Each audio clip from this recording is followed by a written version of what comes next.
அரசியலுக்கு வந்ததுக்கு அப்புறமா அரையும் குறையுமா ட்ரெஸ் பண்றதும் சரி, லட்சக்கணக்கு போட்டு வீடு வாங்குறது இல்ல கோடி கணக்கு போட்டு பங்களா வாங்குறதும் சரி, காஸ்ட்லியான கார் வாங்குறது எல்லாம் சகஜம் தானே.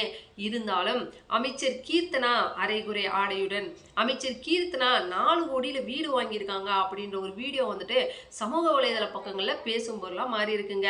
எங்க பார்த்தாலுமே அமைச்சர் கீர்த்தனா அவர்களோட வீடியோ தான் வந்துட்டு செம்ம ட்ரெண்டிங்கா போயிட்டு இருக்கு. இந்த ஒரு வைரலான வீடியோவுக்கு அமைச்சர் கீர்த்தனா வந்து என்ன சொல்லியிருக்காங்க அப்படின்னா, இந்த மாதிரி அரையும் குறையுமா ட்ரெஸ் பண்ணி போனது நான் கிடையாது. அதே மாதிரி 4 கோடி போட்டு நான் வீடு வாங்கவும் இல்லை.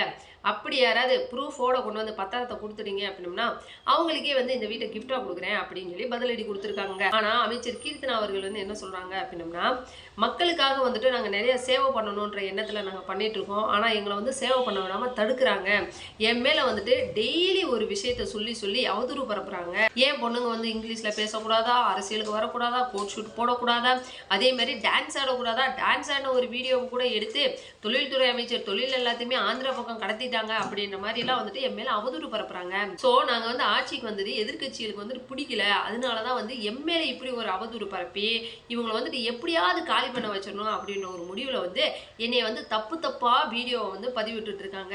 அதனால திமுகவும் அதிமுகவும் ஒண்ணு சேர்ந்துதான் எங்க மேல வந்துட்டு இப்படி ஒரு அவதூறு பரப்புறாங்க அப்படின்னு சொல்லிட்டு அமைச்சர் கீர்த்தனா வந்து பதிலடி கொடுத்துருக்காங்க. ஆமாங்க, அமைச்சர் கீர்த்தனா அவர்கள் வந்துட்டு தொழில்துறையை எவ்வளவோ டெவலப் பண்ணி கொண்டு போயிட்டு இருக்காங்க. அதே மாதிரி புதிய நிறுவனங்களோட எல்லாம் வந்துட்டு ஒப்பந்தமாகி கையெழுத்திட்டு இருக்காங்க. அது மட்டும் இல்ல, தமிழ்நாட்டு இளைஞர்கள் வந்துட்டு வேலை தேடி வெளியில போகாதீங்க, தமிழ்நாட்டுக்குள்ளேயே வந்துட்டு 1 லட்சத்துக்கு மேலான இளைஞர்களுக்கு வேலை கிடைக்கக்கூடிய வாய்ப்புகள்லாம் வந்து நாங்கள் ஏற்படுத்தி வச்சிருக்கோம் அப்படின்னு சொல்லிட்டு தமிழ்நாட்டுக்காக இவ்வளோ தூரம் கஷ்டப்பட்டுட்டு இருக்காங்க.